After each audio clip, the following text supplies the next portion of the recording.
Hey, welcome back to the second part of texturing Gothic architecture in Adobe Substance 3D Painter.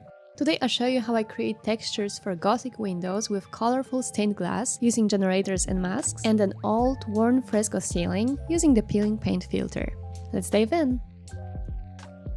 I start by finishing the window frame. Instead of adding extra geometry, I create the details using height information in the texture.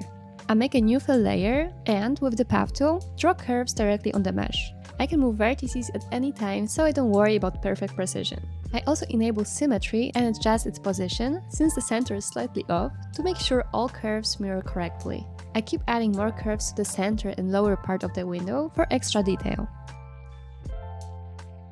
For this layer, I use the metal sandblasted texture.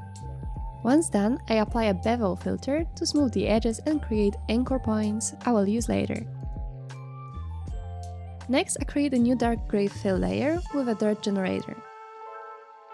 I enable micro height and micro normal and use the anchor points from before, so the dirt appears only around the curves I've drawn. Then I create the glass. I add and enable the opacity channel, set roughness very low, and color it dark gray. I right-click the curves layer, export its mask, and apply it to the glass layer's opacity. This makes everything transparent except the curve details. I also tweak the opacity levels so the glass isn't fully transparent but still reflective. Using the path tool again, I add decorative medieval crosses, a classic motif in Gothic architecture. I create a new layer and fill it with a polygon grayscale. Then I add an anchor point that I will use later and fill the layer again, this time with a tile generator. In the properties, I set the pattern type to custom image input and select the polygon anchor points. This way all the tiles are filled with polygons inside. I play with the tiling size, both for the tile and polygon texture, and tweak the position values such as offset, X and Y amounts to create a wireframe-like mask. I also adjust the explode value for the polygon texture to make the vertical and horizontal lines thicker. In the color tab, I set the luminance random value to maximum and export the mask just like last time. I hide this layer, return to my wireframe mask, drag in the metal sandblasted texture again so it matches the other details, and add height information to both this and the previous layer. I also increase the polygon tiling so the wireframe is thinner. I duplicate the glass layer and set its base color to dark red. I add the black mask and fill it with the luminance mask from before, adjusting levels to control color intensity. I duplicate the layer for blue glass, then again for green, making sure each has slightly different level values so they don't overlap each other. On top of all of these, I add a grey colored layer with roughness and metallic channels enabled. Now I apply a grunge-like grayscale texture to add realistic glass streaks. I repeat the process using green coloring and a different variant of the grunge-like texture to give the glass a mossy, moldy look as a final touch. And with that, the windows are done. Now we move on to creating fresco paintings for the ceilings. I already have the base texture applied.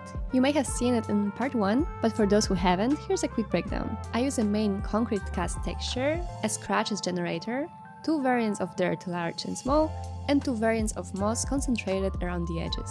I tone down the moss generator and brighten its colors since I don't want too much of it inside the building. Next, I import the ceiling painting image from Adobe stock that I think fits the model perfectly and drag it onto the mesh.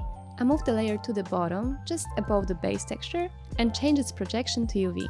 I work in both 3D and 2D view to manually adjust its size and position until I'm happy with it and set the UV wrap to repeat. Now I add the peeling paint filter.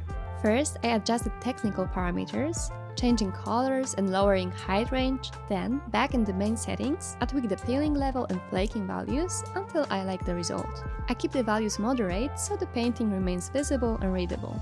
To add depth, I place an ambient occlusion filter above the painting layer, creating subtle shadows in the peeled areas, making it look like there's a slight gap between the paint and the concrete.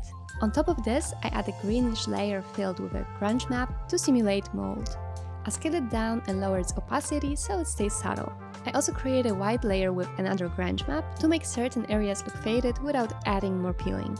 With all the layers combined, I finally darken the concrete cast base texture so it's more visible through the peeled paint. And that's the final result. I hope you enjoyed this video and learned something new. If you missed the first part of my texturing process, make sure to check it out, and don't forget to subscribe to Adobe Substance 3D's YouTube channel so you don't miss more breakdowns like this. Thank you for watching.